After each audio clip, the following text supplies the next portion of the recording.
Yo, what's good YouTube? It's boardzy, and in this video we're going to be doing a review of the Dechanic Control mousepad.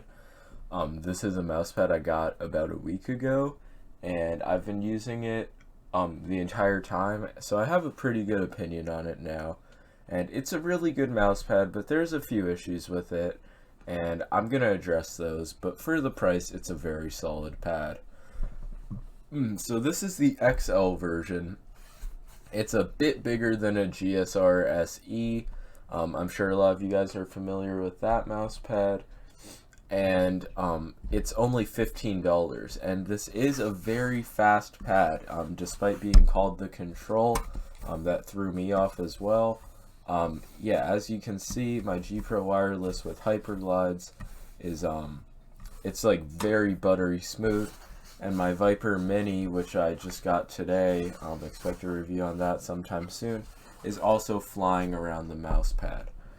So it's a very fast pad, not as fast as the Thor, which is what I came from, but it is pretty fast, and it has a good bit of stopping power, which makes it overall very good. I can't really do a better type of speed test, as all of the mice I have use PTFE feet. Actually, no, my G305 doesn't.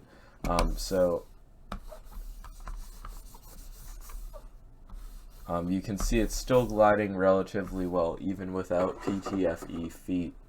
But the biggest issue with this mouse is that no matter what I do, I've put my mouse bungee every single night since I've gotten it on this bottom right side, it will not lay flat. And the same thing with all of the other sides. The only other side that's nearly as bad is the top right corner, but my camera doesn't allow me to see that, and I don't want to risk fucking up the entire angle by allowing you to see it. So you're just going to have to take my word that the top right side is also not perfectly flat. But what I do with that is I put my monitor on top of it so it flattens it out, but I have nothing that I can put on top of the bottom right side. And when I'm playing, if I ever move my mouse down to the bottom right, it feels like a hill almost, and it makes it impossible to play on here. But normally that doesn't happen. I usually stick to the top and middle parts of my mouse pad when I play. I'll put a free build in.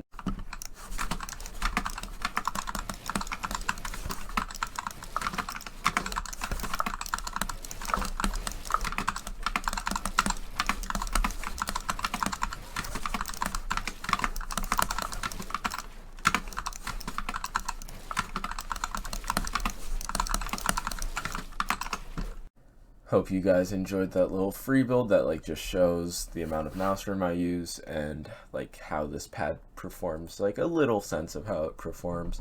But yeah, it's very fast, but it also has a good amount of friction, and you can kind of hear that it is a pretty loud pad.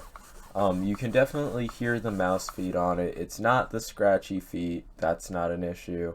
It's just the mouse pad itself, and it does have a very gritty, like rough surface, which I guess if you wrist aim might be an issue. Like maybe like this part of your hand would be getting like scratched or something.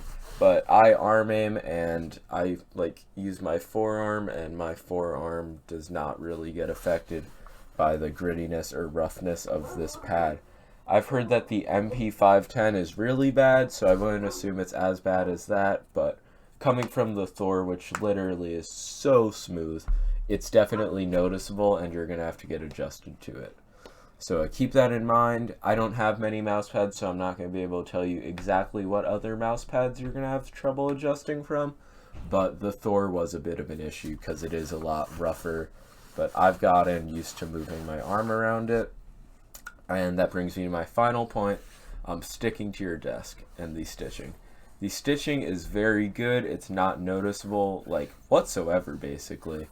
And it does stick to your desk for the most part. Not all the time, but when I put my monitor on top of it, which really is pretty easy for me to do, it sticks to my desk perfectly, literally doesn't move no matter what I do. So I would suggest at least putting something on one of the sides that you're not going to be using, so you can guarantee that it's going to stick to your desk perfectly the entire time. So in general, it's a fast pad with a gritty surface, or like a rough-ish surface, but it feels buttery smooth and it's not always going to stick to your desk.